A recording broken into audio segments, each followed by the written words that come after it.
Hello po, ako po si Cindy May Macamay. I'm a registered physician.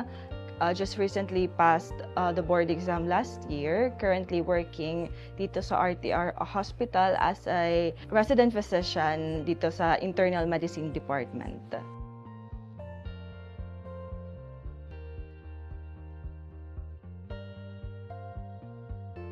Nag-apply ako ng scholarship when I was first year sa med school. And then I got accepted when I was in second year. So according sa term, 100% yung tuition fee paid for by the scholarship.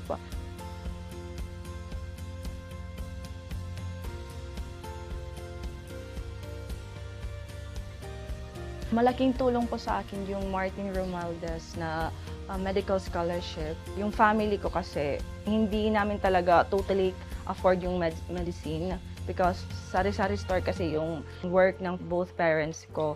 Yung medicine kasi, it's not just, hindi lang yung tuition fee kasi yung kalaban mo, yung may other mga fees pa, yung mga gamit, which is mahal rin.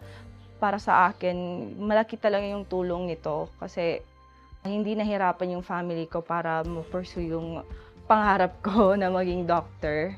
Parang hindi ako naging burden sa kanila. Because of that, nakapagtapos ako ng medicine and right now, I'm a doctor.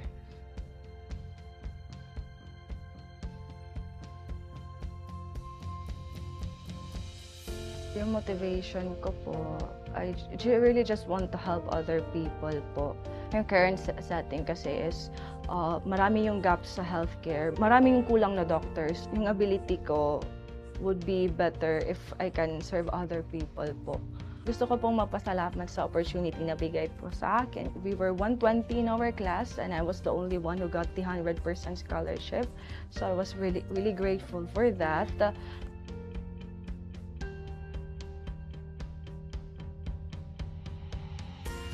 And I hope na marami pa kayong matulungan na iba to have this scholarship can really help like people like me na ma-achieve yung goal na yan and makatulong pa ng ibang tao.